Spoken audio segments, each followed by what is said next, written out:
السلام علیکم ورحمۃ اللہ وبرکاتہ۔ مرحبا بعودتکم ایھا الطلاب الکرام الی درس الحدیث من جدید وحیاکم اللہ واکرمکم اللہ وزادکم اللہ شرفا وعزا، داعین اللہ جل شانہ ان یبارک لنا فی هذه الدروس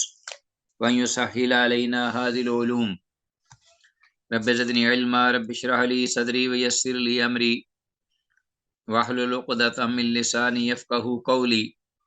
رب یسر ولا تعسر واتمم بالخیر، رب سهل ویسر ولا تعسر علینا یا میسر کل عسیر۔ عزیز طلباء، اللہ کی توفیق اور اس کے فضل و کرم سے مشکوٰۃ المصابیح کے سلسلہ دروس کا یہ ایپیسوڈ نمبر 39 ہے، اور آج کے اس لیسن کے حوالے سے ہمارے زیر مطالعہ جو احادیث ہیں وہ 3857 سے 3862 تک انشاءاللہ ترجمے پر فوکس رکھتے ہوئے ہم قابل وضاحت جو الفاظ ہیں ان کی وضاحت بھی کریں گے، اور حدیث کی اسنادی حیثیت کی طرف بھی اشارہ ہوگا۔ وما توفیقنا الا باللہ۔ تو آتے ہیں براہ راست کتاب سے احادیث کی نصوص کی جانب۔ دیکھتے ہیں کہ کتاب الجہاد کے ضمن میں آج ہمارے پاس پہلی حدیث کون سی ہے اور کون سے صحابہ ہیں رضوان اللہ علیہم اجمعین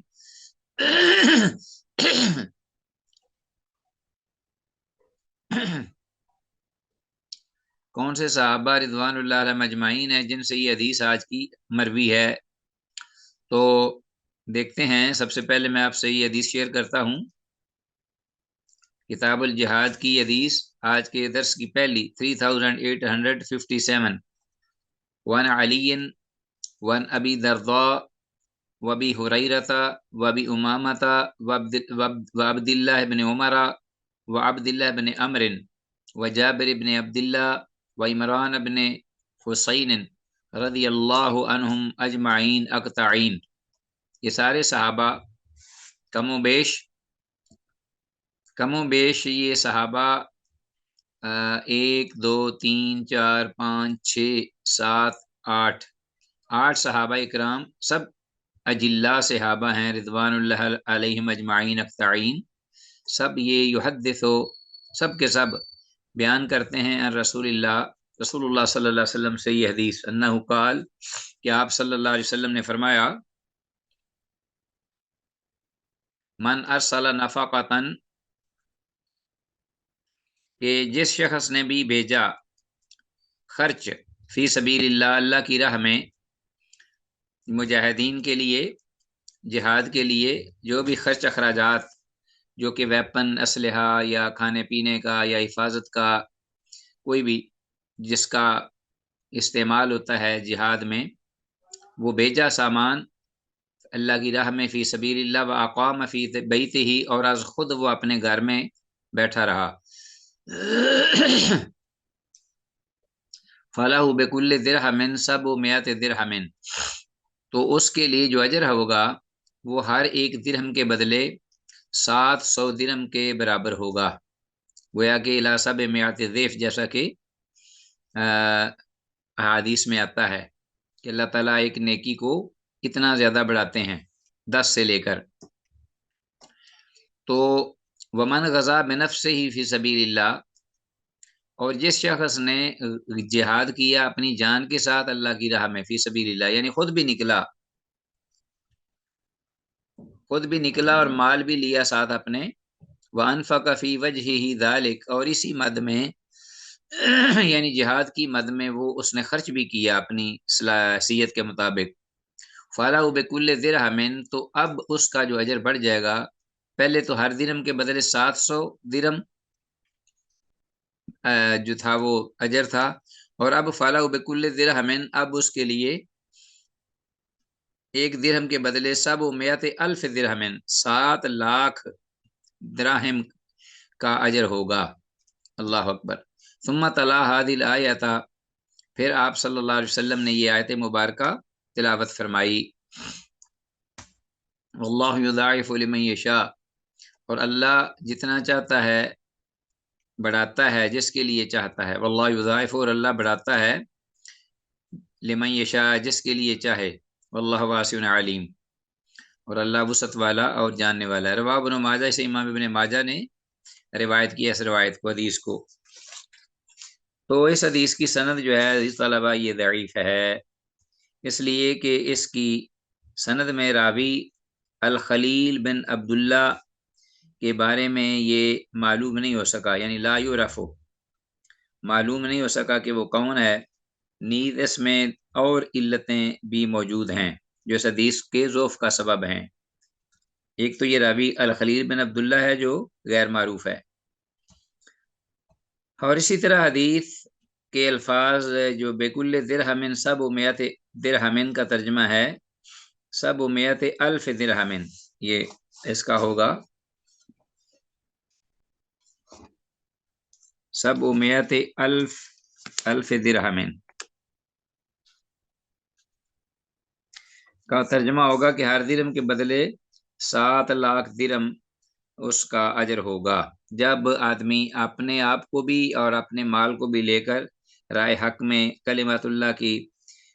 سربلندی کے لیے نکلتا ہے۔ تو بہرحال حدیث جو ہے جیسا کہ میں نے ذکر کیا ہے کہ حدیث سند کے اعتبار سے ضعیف ہے، اور اس میں دیگر علتیں بھی ہیں جو اس کے ضعف کا سبب ہیں۔ آگے آتے ہیں، حدیث نیکسٹ ہمارے پاس ہے 3858،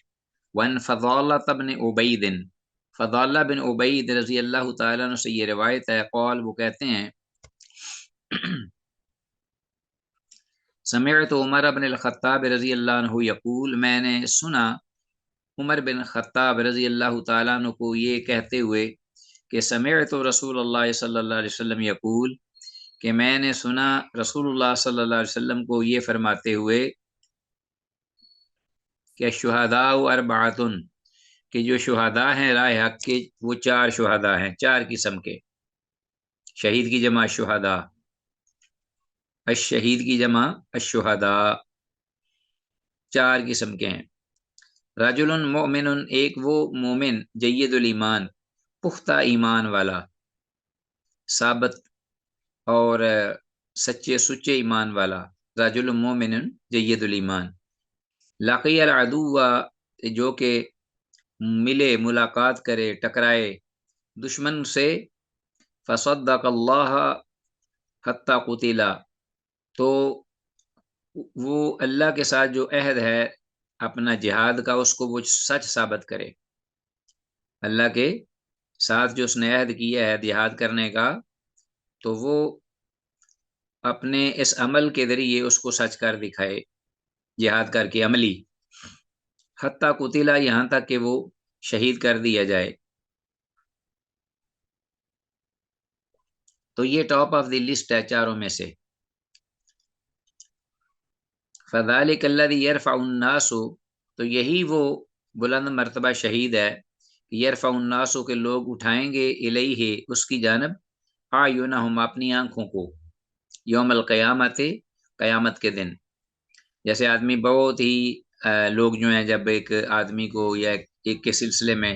حیران کن حد تک دیکھتے ہیں غیر معمولی کوئی چیز، تو ایڑیاں اٹھا اٹھا کر نگاہیں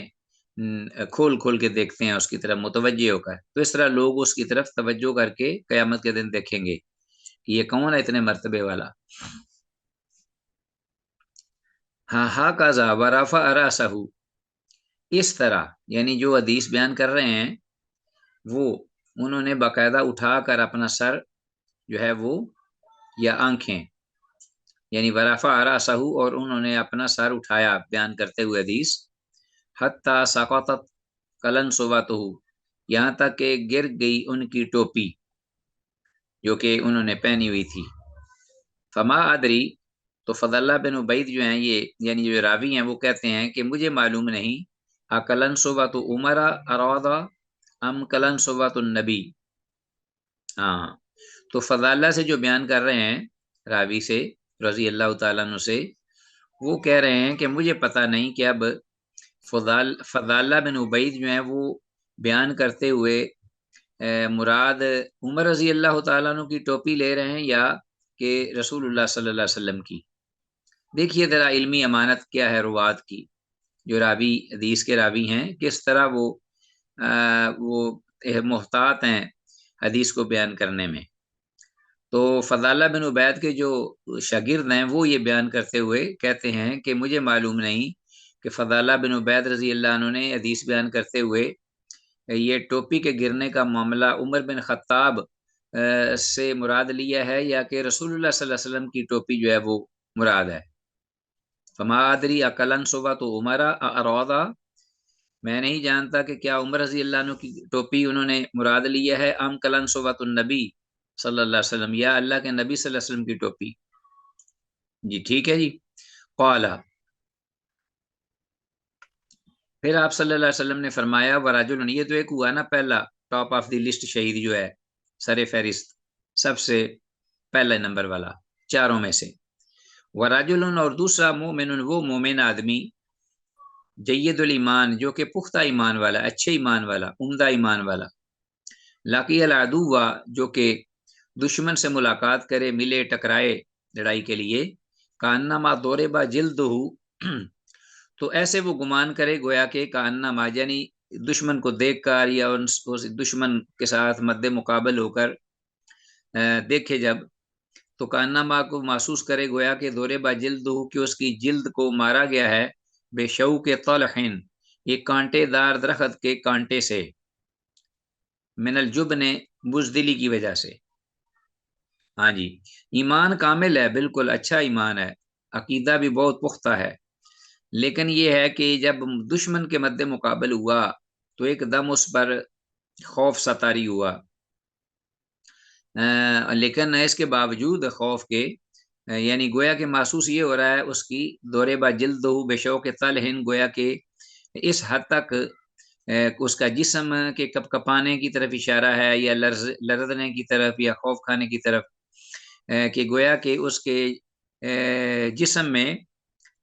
کانما دوربا مار دیے گئے ہوں، چبوئے گئے ہوں، جلد ہو اس کی سکن میں یا جلد میں، بے شوق طلحن کانٹے دار درخت کے کانٹے، من الجبن بزدلی کی وجہ سے. تو یہ انسان کے بس کی بات نہیں ہوتی. بعض لوگ صاحب ایمان ہوتے ہوئے بھی جب کوئی خطرہ دیکھتے ہیں ایک دم تو انہیں خوف بھی آتا ہے اور یہ بھی جی چاہتا ہے بھاگ جائیں یا بچیں. لیکن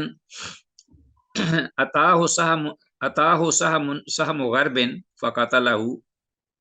لیکن اس کے باوجود وہ پیچھے نہیں ہٹتا نہ بھاگتا ہے. خوف تو اس کو آتا ہے، لیکن آتا ہے اس کو ایک اندھا تیر، یعنی جو ہے اسی اسنا میں اسے ایک اندھا کوئی تیر آتا ہے جی، تو فقتلہ جو اس کو قتل کر دیتا ہے، یعنی تو وہ شہید ہو جاتا ہے. تو اس طرح وہ شہادت جو ہے وہ پا لیتا ہے. ہو گیا جی. یہ شخص جو ہے یہ کون ہے؟ یہ دوسرے درجے کا شخص، فہو فی الدرجۃ الثانیہ، یہ دوسرے درجہ کا شہید ہے. ورجل مومن، اور ایک وہ صاحب ایمان ہے، خلط عملا صالحا، جس نے خلط ملط کیے اپنے اعمال نیکی کے بھی، وآخر سیئہ، اور دوسرے گناہ برائی کے اعمال بھی. ایک ایسا صاحب ایمان ہے، مواحد ہے، توحید پرست ہے، اللہ اس کے رسول پر ایمان رکھتا ہے، لیکن وہ نیکی کے اعمال بھی ہیں اس کے پاس اور کچھ برے اعمال بھی ہیں. ایسے اکثر لوگ ہوتے ہیں، اکثریت ایسے لوگوں کی ہوتی ہے. خلط عملا صالحا وآخر سیئہ، کہ جس نے خلط ملط کیے اپنے نیک اعمال اور دوسرے برے اعمال، ان کو دونوں کو ملا جلا کر. تو لاقی العدو، تو وہ دشمن سے ملتا ہے، ٹکراتا ہے. فصدق اللہ حتی قتل، تو وہ اللہ کو اس کے ساتھ کیا ہوا جہاد کا عہد اللہ کو اپنے عمل سے سچ کر دکھاتا ہے، یہاں تک کہ حتی قتل، یہاں تک کہ وہ بھی شہید ہو جاتا ہے. تو فذلک فی درجہ الثالثہ، تو یہ شہید جو ہے یہ تیسرے درجہ کا ہے. ٹھیک ہو گیا جی، کیونکہ اس کے کچھ گناہوں کے ساتھ دیگر نیک اعمال کے ساتھ گناہ بھی ہیں، لیکن شہادت اس بھی پا لیتا ہے حاضر ہو کر. ورجل مومن، اور ایک وہ آدمی ہے، ہاں، اسرف علی نفسی، جس نے ظلم کیا اپنی جان پر، ہاں جی بہت زیادہ، یعنی گناہ ہے اس کے، گناہ جو ہیں وہ زیادہ ہیں. اسرف علی نفسہ، اس نے زیادتی کی، کرتا رہا گناہوں سے اپنی جان پر، لقی العدو، دشمن کو ملا، ٹکرایا، جہاد کے لیے نکلا، فصدق اللہ، تو اور اللہ کو سچ کر دکھایا اپنے عمل کے ساتھ وہ جہاد کا عہد، حتیٰ قتل، یہاں تک کہ وہ بھی شہید کر دیا گیا، فذلک فی الدرجۃ الرابعہ،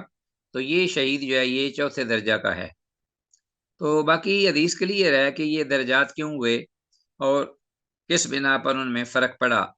لیکن بالآخر چونکہ وہ سب شہید کر دیے جاتے ہیں اللہ کی راہ میں، اس لیے انہیں سب یہ ہیں شہداء، لیکن ان میں شہداء میں درجہ ہے، مراتب ہیں، ہر چیز میں مراتب ہیں۔ رواہ ترمذی، امام ترمذی نے سے روایت کیا، وقال ھذا حدیث حسن غریب،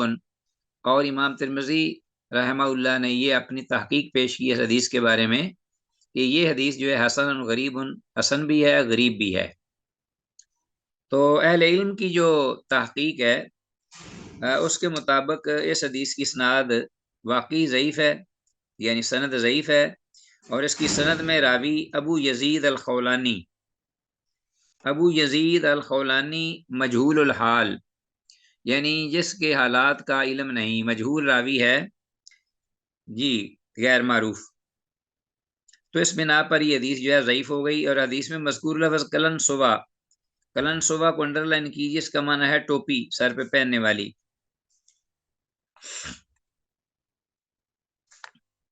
آگے آتے ہیں عزیز طلباء نیکسٹ حدیث کی جانب۔ ہمارے پاس 3859 ون عتبہ بن عبد السلمی، عتبہ بن عبد السلمی، عبد السلمی، اور عتبہ بن عبد السلمی، عتبہ بن عبد جو کہ سلمی ہے، ٹھیک ہے جی، رضی اللہ تعالیٰ عنہ، جلیل القدر صحابی ہیں عتبہ بن عبد السلمی۔ قال کہتے ہیں، قال رسول اللہ صلی اللہ علیہ وسلم، کہ اللہ کے رسول صلی اللہ علیہ وسلم نے ارشاد فرمایا، القتل ثلاثۃ، کہ جو شہید ہیں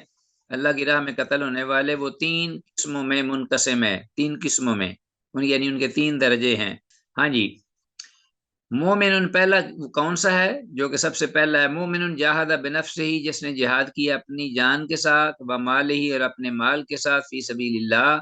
اللہ کی راہ میں، فَإِذَا لَقِيَ الْعَدُوَّ، تو پھر جب وہ ملا دشمن کو، دشمن سے ٹکرایا، لڑا، قاتل، اس نے خوب قتال کیا، حتیٰ یقتل، یہاں تک کہ وہ خود بھی قتل کر دیا گیا، وہ تو مال اور جان لے کر گیا تھا اور کوئی بھی چیز واپس نہیں آئی۔ قال النبی صلی اللہ علیہ وسلم فی، اللہ کے نبی صلی اللہ علیہ وسلم نے اس بارے میں فرمایا، فذالک، جی، الشہید الممتحن فی خیمۃ اللہ تحت عرشہ، فذالک شہید، یہ وہ شہید، الممتحن، جس کا امتحان کیا گیا ہے، فی خیمۃ اللہ، اللہ کے خیمہ میں ہوگا، تحت عرشہ، اس کے عرش کے نیچے، یہ شہید اس کا ٹھکانہ اللہ کے خیمہ کے، اللہ کے سائے تلے، خیمۃ اللہ، خیمہ سے مراد سایہ ہوتا ہے نا، خیمہ جو ٹینٹ ہوتا ہے اس کو کہتے ہیں، تو وہ سائے کے لیے عموماً لگایا جاتا ہے، تو وہ اللہ کے سائے تلے ہوگا، یعنی اللہ کے عرش کے سائے تلے، تحت عرشہ ہی، سبحان اللہ، لا یفضلہ النبیون الا بدرجۃ النبوہ، ایسے شہید بلند جو مراتب شہید ہے، بہت ہی ٹاپ پہ ہے، اللہ کی بارگاہ میں اس کا، اللہ کے عرش کے پاس اس کا گھر ہے، سبحان اللہ، تو لا یفضلہ النبیون، کہ نبی جو ہیں انبیاء علیہ السلام وہ بھی اس سے فضیلت نہیں رکھتے، الا بدرجۃ النبوہ، سوائے نبوت کے درجہ کے، یعنی درجہ نبوت کا درجہ وہ تو اللہ کی طرف سے اللہ جس کو چاہے عطا کر دے، وہ کسی محنت کوشش سے حاصل بھی نہیں ہوتا، تو صرف نبوت کے درجے کے ساتھ وہ آگے ہوں گے، بقیہ وہ نبیوں کے ساتھ ہی اس کا مقام ہوگا۔ وَمُؤْمِنٌ، اور ایک وہ مومن ہے، ایک وہ شہید مومن، خلط عملا صالحا وآخر سیئا، کہ جس نے اپنے نیک اور برے اعمال جو ہیں وہ خلط ملط کر دیے، یعنی نیکیوں کی ساتھ اس کے پاس کچھ برائیاں یا گناہ بھی ہیں، جاہد بنفسہ و مالہ، اس نے بھی کیا کیا کہ اپنی جان اور مال لے کر اللہ کی راہ میں نکلا، جہاد کیا۔ اذا لقی العدو، جب وہ ملا، مٹ بھیڑ ہوئی اس کی دشمن کے ساتھ، ٹکراؤ ہوا، قاتل، اس نے خوب قتال کیا، تیقتل، یہاں تک کہ وہ بھی شہید کر دیا گیا۔ قال النبی صلی اللہ علیہ وسلم فی، تو اللہ کے نبی صلی اللہ علیہ وسلم نے اس کے بارے میں یہ ارشاد فرمایا، ممسمسۃ محت ذنوبہ، ذنوبہ، ذنوب جو زال کے ساتھ یہ ٹھیک نہیں، ذنوبہ، کہ یہ ممسمسۃ یعنی درجہ شہادت یہ جو ہے اس میں اس کا جو ہے اپنا منصب شہادت کا عمل، ممسمسۃ محت ذنوبہ، جس نے مٹا دیے اس کے گناہوں کو مٹا دیا، ممسمسۃ محت ذنوبہ، ذنوبہ، ممسمسۃ محت ذنوبہ، یہ وہ یعنی منصب شہادت جو اس کو ملا، اس نے مٹا دیا محت ذنوبہ، اس کے گناہوں کو، وخطایا ہو، اور اس کی خطاؤں کو بھی۔ تو گویا کہ جان اور مال لے کر نکلا، لیکن اس کے ساتھ کچھ نیکی کے کاموں کے ساتھ، اعمال کے ساتھ گناہ بھی تھے، لیکن شہادت نے ان گناہوں کو مٹا دیا۔ ان السیف محاء للخطایا، یقیناً جو تلوار ہے، ان السیف محاء، یہ بہت زیادہ مٹانے والی ہے، خطاؤں کو، گناہوں کو مٹا دینے والی۔ وَأُدْخِلَ مِنْ أَيِّ أَبْوَابِ الْجَنَّةِ شَاءَ، اور وہ داخل کیا جائے گا جنت کے دروازوں میں سے جس میں سے چاہے گا، کیونکہ جنت کے 8 دروازے ہیں نا۔ وَمُنَافِقٌ، اور ایک منافق، تیسرا شخص وہ ہوگا جو جاہد بنفسہ، ہی پتہ ہے آپ کو کہ منافق بھی ساتھ دکھانے کے لیے یا مال غنیمت کے چکر میں وہ بھی ساتھ چلے جایا کرتے تھے، اندر ان کے کفر ہوتا تھا چھپا ہوا۔ وَمُنَافِقٌ جَاهَدَ بِنَفْسِهِ وَمَالِهِ، اور ایک منافق جو کہ جہاد کرے اپنی جان اور مال دونوں کو لے کر، یہ بھی جان اور مال لے کے نکلا منافق۔ فَإِذَا لَقِيَ الْعَدُوَّ، دشمن سے ملا، بھیڑا، قتال کیا، قاتل حتی یقتل، یہاں تک کہ وہ قتل کیا جاتا ہے، وہ بھی مار دیا جاتا ہے، فَذَاكَ فِي النَّارِ، تو یہ شخص جو منافق ہے یہ سیدھا جہنم میں جائے گا، وَالْعِيَاذُ بِاللَّہ۔ اللہ اکبر۔ ان السیف لا یمحو النفاق، اس لیے کہ بے شک جو تلوار ہے وہ نفاق کو نہیں دھو سکتی، نفاق کو نہیں مٹا سکتی، تو کہ تلوار کے بس کی بات نہیں، ایون وہ جو جہاد میں استعمال ہوتی ہے کہ وہ نفاق کو ختم کر سکے۔ روایت دارمی، اس امام دارمی نے یہ روایت کیا ہے۔ تو یہ حدیث اپنی سند کے اعتبار سے حسن ہے، یعنی صحیح ہے، امام دارمی کی حدیث جو ہے۔ اور حدیث میں لفظ فی ہے ممسمسۃ محت ذنوبہ کا ترجمہ انڈر لائن کیجئے کہ شہادت کے عمل نے یا مرتبہ مقام نے اسے گناہوں سے پاک کر دیا۔ اس کے بعد 3860 جو عن ابن عائذ رضی اللہ تعالی عنہ قال، ابن عائذ صحابی ہیں رضی اللہ عنہ، کہتے ہیں خرج رسول اللہ صلی اللہ علیہ وسلم فی جنازۃ رجل، کہ رسول اللہ صلی اللہ علیہ وسلم نے شرکت فرمائی ایک آدمی کے جنازے میں، یعنی جنازہ پڑھانے کے لیے آپ تشریف لائے۔ فلما وضع، تو جب اس کا جنازہ رکھا گیا کہ تاکہ اس پہ نماز جنازہ پڑھی جائے، قال عمر بن الخطاب، عمر بن خطاب رضی اللہ عنہ نے فرمایا، لا تصلی علیہ یا رسول اللہ، کہ اللہ کے رسول صلی اللہ علیہ وسلم اس پر نماز نہ پڑھیے۔ فَإِنَّهُ رَجُلٌ فَاجِرٌ،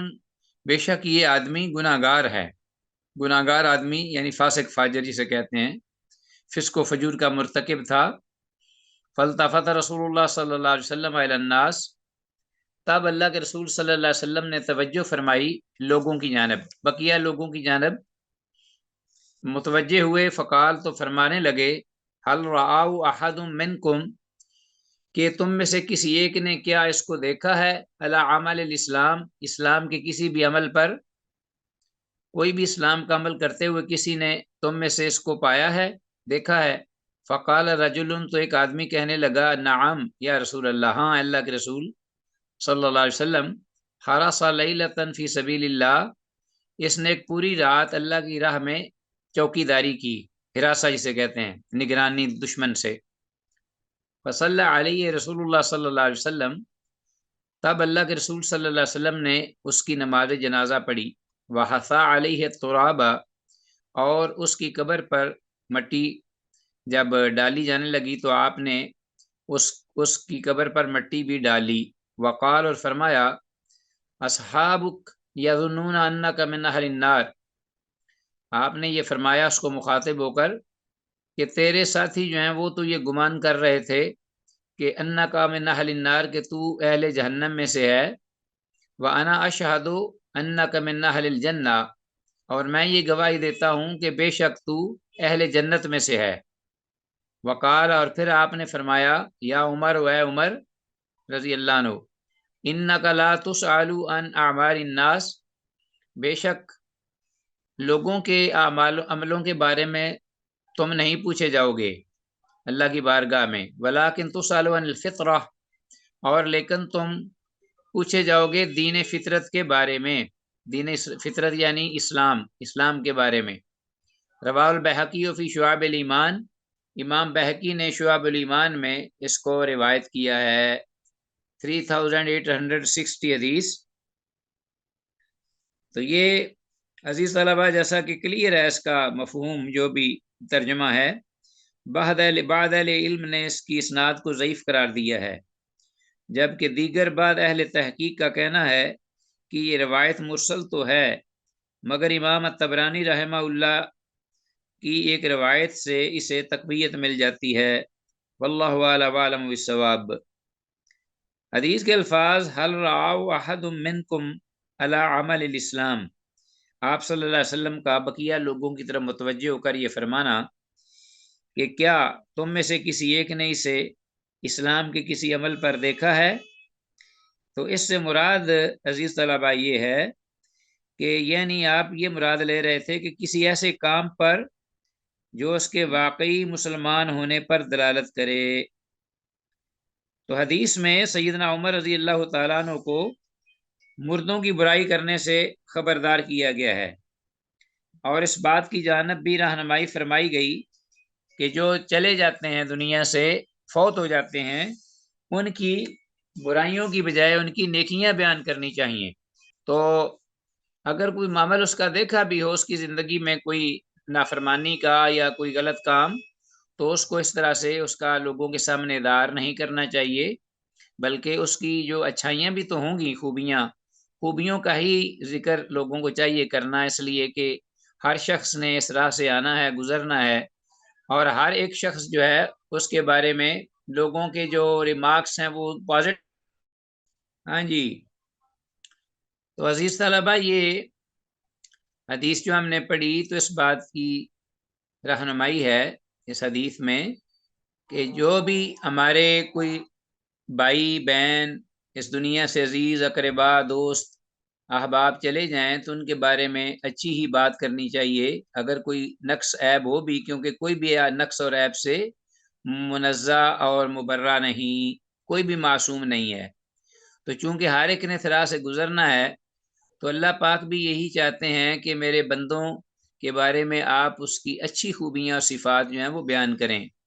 پہلے ہم نے گزشتہ حدیث اس بارے میں پڑھی بھی ہے کہ آپ نے اللہ جل شانہ نے لوگوں کے کہنے پر ایک آدمی کا جنازہ تھا تو وجبت لہو الجنہ، اور دوسرے کے لیے وجبت لہو النار، ایک کے لیے لوگوں کے کہنے پر کہ یہ بڑا اچھا تھا تو جنت واجب ہو گئی، اور دوسرے کے لیے رسول اللہ صلی اللہ علیہ وسلم نے جب سنا کہ وہ اس کی لوگ برائیاں بیان کر رہے ہیں تو آپ نے فرمایا کہ وجبت، کہ اس کے لیے بھی آگ، جہنم کی آگ واجب ہو گئی۔ تو آپ نے پھر فرمایا کہ انتم شہداء اللہ فی الارض، کہ تم لوگ جو ہو زمین میں اللہ کے گواہ ہو۔ تو اس لیے اس بارے میں بڑے ہی محتاط رہنا چاہیے کہ کوئی مسلمان آپ کے واقف جو لوگ ہیں ان میں سے تو بھول کر بھی اس کی برائی مرنے کے بعد کم از کم تو زندہ میں بھی نہیں اجازت، یہ بھی کبیرہ گناہ ہے، تو جب اس کے مرنے کے بعد ایسی بات کہی جائے تو اور زیادہ اس کی قباحت، شناعت بڑھ جاتی ہے۔ تو اس لیے اس بارے میں بڑا محتاط رہنا چاہیے۔ حدیث جو ہے یہ 3860، تو جیسا کہ میں نے یہ کہا ہے کہ یہ اہل علم کے ہاں مختلف فی ہے، بعض نے اسے صحیح کہا اور بعض نے اسے ضعیف، بعض کہتے ہیں کہ امام طبرانی رحمہ اللہ کی ذکر کردہ حدیث سے اس کو تقویت مل جاتی ہے، واللہ اعلم عالم بالصواب۔ بہرحال حدیث کا جو موضوع ہے، مضمون اس کی دیگر احادیث جو ہیں اس کے مفہوم کی تائید کرتی ہیں۔ اچھا جی، آگے ہے ہمارے پاس حدیث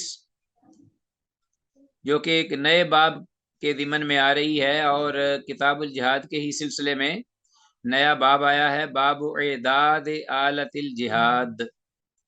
کہ جہاد کی تیاری کے لیے ہر وقت چوکس رہنا، ویپن یعنی اسلحہ وغیرہ اس کو تیار رکھنا، تیاری رکھنا دشمن کے ساتھ مقابلے کے لیے۔ تو اس بارے میں یہ احادیث رہنمائی کرتی ہیں اور انگیخت دلاتی ہیں، ہمیں توجہ دلاتی ہیں اس بارے کہ خاص طور پر جس وقت میں ہم ہیں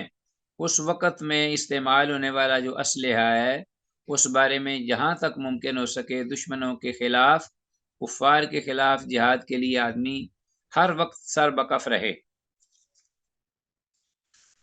تو پہلی فصل سلسلے میں عقبہ بن عامر رضی اللہ عنہ سے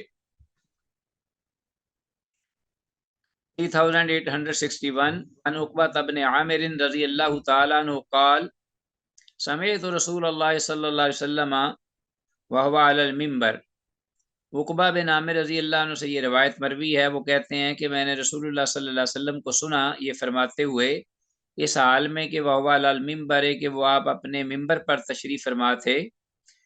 یقول آپ فرما رہے تھے وَأَعِدُّوا لَهُم مَّا اسْتَطَعْتُم مِّن قُوَّةٍ، قرآن حکیم کی یہ آیت مبارکہ آپ نے تلاوت فرمائی، وَأَعِدُّوا لَهُم مَّا اسْتَطَعْتُم مِّن قُوَّةٍ وَمِن رِّبَاطِ الْخَيْلِ تُرْهِبُونَ بِهِ عَدُوَّ اللَّهِ وَعَدُوَّكُمْ، آیت کے آخر تک، اور تم تیار رکھو وَأَعِدُّوا لَهُم، ان کفار کے خلاف، مَا اسْتَطَعْتُم جو بھی تم قوت رکھتے ہو، طاقت رکھتے ہو، من قوت سے مراد یعنی اسلحہ یا ویپن کی تیاری میں۔ الا، پھر آپ نے فرمایا آگاہ رہو، خبردار، ان القوت، قرآن مجید کی آیت میں جو من قوت کا لفظ ہے اس سے مراد الا ان القوت، کہ اس قوت سے مراد الرمی، تیر اندازی ہے۔ الا، آگاہ رہو، ان القوت الرمی، کہ بے شک اس قوت سے مراد تیر اندازی ہے۔ الا ان القوت الرمی، کہ اس قوت سے مقصود مراد کیا ہے؟ تیر اندازی، اس کی پریکٹس کرنا، اس کو چلانا، اس کو اٹھانا اور اس کو تیار رکھنا۔ رواہ مسلم، امام مسلم اس کو روایت کیا ہے۔ تو حدیث طلبہ، جیسا کہ میں نے کہا ہے کہ حدیث میں الفاظ الا ان القوت الرمی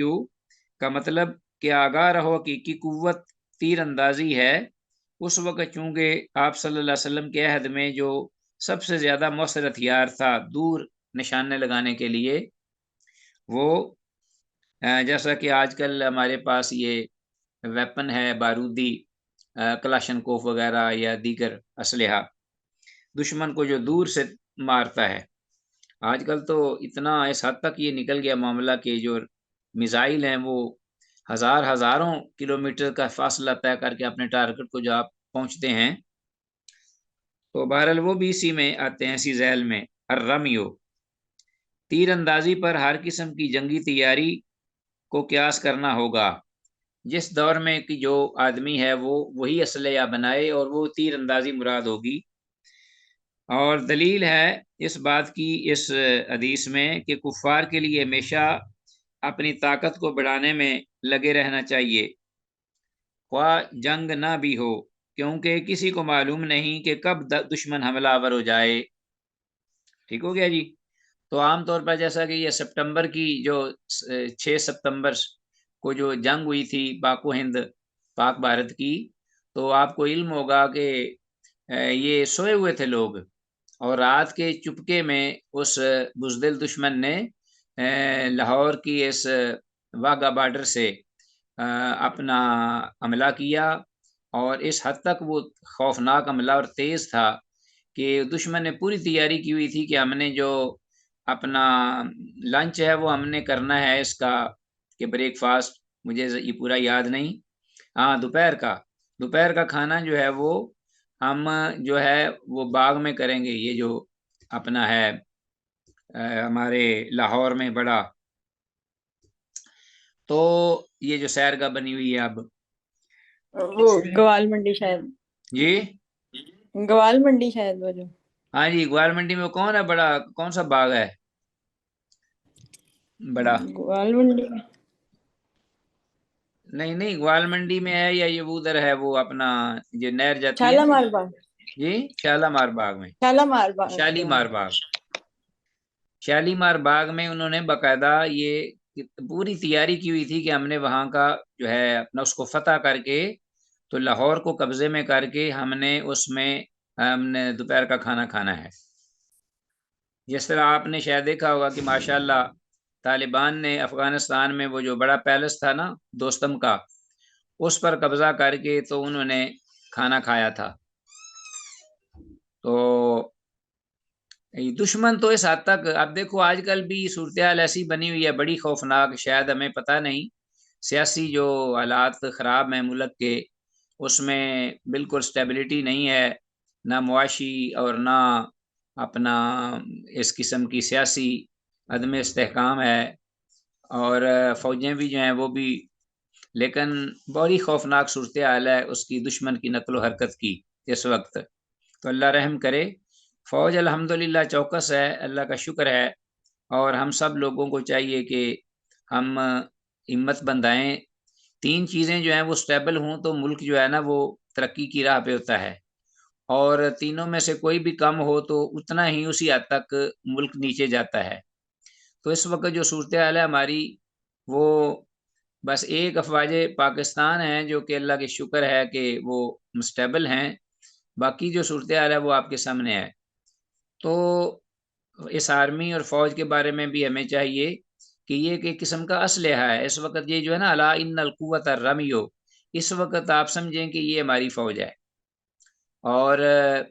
اس کے لیے آگاہ رہنا، دشمن کے لیے ہمہ وقت تیار رہنا، کیونکہ دشمن یہ پہلے آپ کو پتہ ہے کہ حملہ ہو چکا ہے ایک پچھلے گزشتہ سال یہ جو جس میں طیاروں نے حملہ کیا تھا اچانک اور اندر گھس آئے تھے، اور اللہ کے فضل سے ہمارے طیاروں نے بھگا دیا اور مار گرایا، کچھ جو ہیں وہ پکڑ لیے گئے، تو 4 طیارے تھے۔ تو اس طرح دشمن جو ہے وہ اپنا تیار ہے، حد تک ہوتا ہے۔ تو اس لیے رسول اللہ صلی اللہ علیہ وسلم نے یہ بات فرمائی تھی الا ان القوت الرمیو۔ تو ہر قسم کی جنگی تیاری ہر وقت ہونی چاہیے، کیونکہ کفار کے لیے ہمیشہ اپنی طاقت کو بڑھانے میں مسلسل لگے رہنا چاہیے، جس طرح کا وہ دشمن لیٹسٹ اسلحہ تیار کرتا ہے ہمیں بھی اس کے مقابلے میں جو اسلحہ ہے وہ تیار کرنا چاہیے، خواہ جنگ نہ بھی ہو رہی ہو، کیونکہ کسی کو معلوم نہیں کہ کب دشمن حملہ آور ہو جائے۔ چلیں جی آگے، اس کے بعد ہمارے پاس حدیث ہے وعنہ عقبہ بن عامر رضی اللہ عنہ سے یہ روایت ہے، قال کہتے ہیں سمعت رسول اللہ صلی اللہ علیہ وسلم، میں نے سنا اللہ کے رسول صلی اللہ علیہ وسلم سے یقول، آپ فرما رہے تھے ستفتح علیکم الروم، کہ ان قریب، سین کا معنی ہوتا ہے جلدی، ان قریب، تو ستفتح فتح کیا جائے گا علیکم تمہارے لیے، الروم ملک روم، اس وقت 2 بڑی طاقتیں تھیں، ایک روم اور ایک فارس، اور یہ فارس جو تھا اس کا تھا وہ اپنا کسرا، اور یہ تو کیسر تھا اس کا، روم کا، 2 ہی بڑی طاقتیں تھیں۔ تو اللہ جل شانہ نے یہ سورہ روم اتار کر یہ خوشخبری سنائی، واقعہ لمبا ہے لیکن یہاں اس حدیث میں رسول اللہ صلی اللہ علیہ وسلم نے یہ بیان فرمایا ستفتح علیکم الروم، کہ ان قریب تمہارے لیے روم جو ہے فتح کر دیا جائے گا، وَيَكْفِيكُمُ اللَّهُ، اور اللہ تمہیں کافی ہوگا اس سلسلے میں کہ تم دشمن پر قابو پا لو گے، فَلَا يَعْجَزْ أَحَدُكُمْ أَنْ يَلْهُوَ بِأَسْهُمِهِ، اور فَلَا يَعْجَزْ تو تمہیں نہ کوئی چیز عاجز کرے، یا کوئی وَلَا يَعْجَزْ فَلَا يَعْجَزْ أَحَدُكُمْ، اور نہ تم میں سے کوئی ایک اس حد تک عاجز ہو جائے کہ یل ہوا بیسوں میں ہی کہ وہ اپنے جو تیر ہیں اس سے وہ اپنا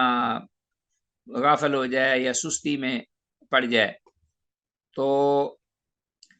معلوم مطلب یہ کہ تم میں سے کوئی ایک جو ہے وہ اپنے تیروں کے بارے میں سستی نہ کرے، یعنی تیروں کو چلانے، ان کی پریکٹس کرنے، ان کے بارے میں اپنا ہتھیار کو چلانے،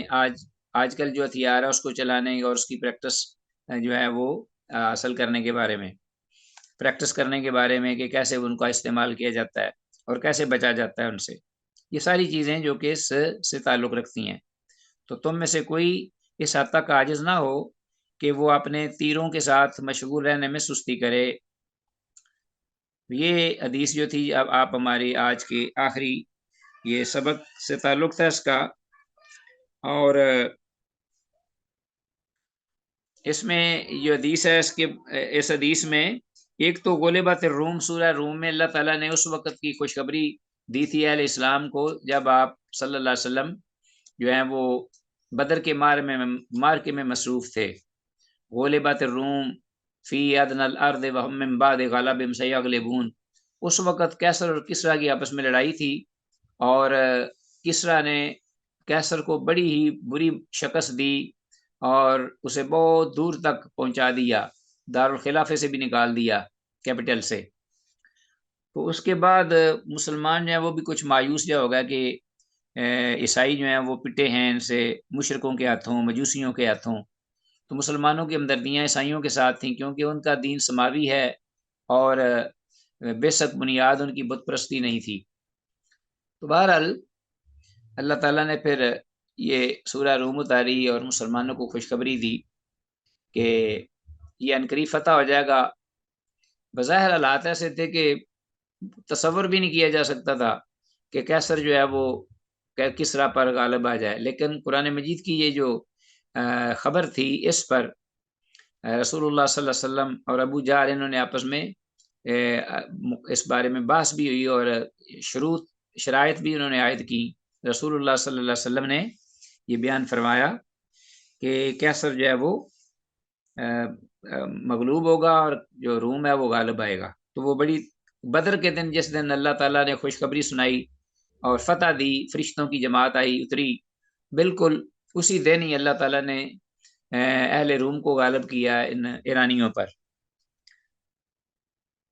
تو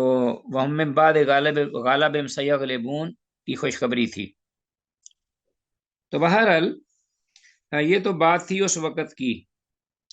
مجاہدین کے حصوں میں بہت سا مال غنیمت جو ہے وہ رسول اللہ صلی اللہ علیہ وسلم نے یہ جو سستفتح علیکم الروم اس حدیث میں جو خوشخبری دی ہے، اس میں یہ بھی ساتھ نوید تھی کہ مجاہدین کو اس میں جب آپ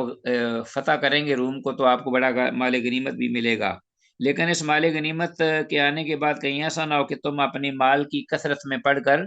تم اس اپنے آئندہ کے دشمن کے خلاف تیاری سے غافل ہو جاؤ. تو فلا یعجز احدکم ان یلہو بعصومہ. تو رسول اللہ صلی اللہ علیہ وسلم نے روم کی خوشخبری سنائی کہ مسلمانوں کے ہاتھوں فتح ہوگا اور اللہ تمہیں کفایت کرے گا، لیکن تم میں سے کوئی ایک یہ ایسا نہ کرے کہ وہ اپنے اسلحہ کو استعمال کرنے یا اسلحہ کو تیار کرنے یا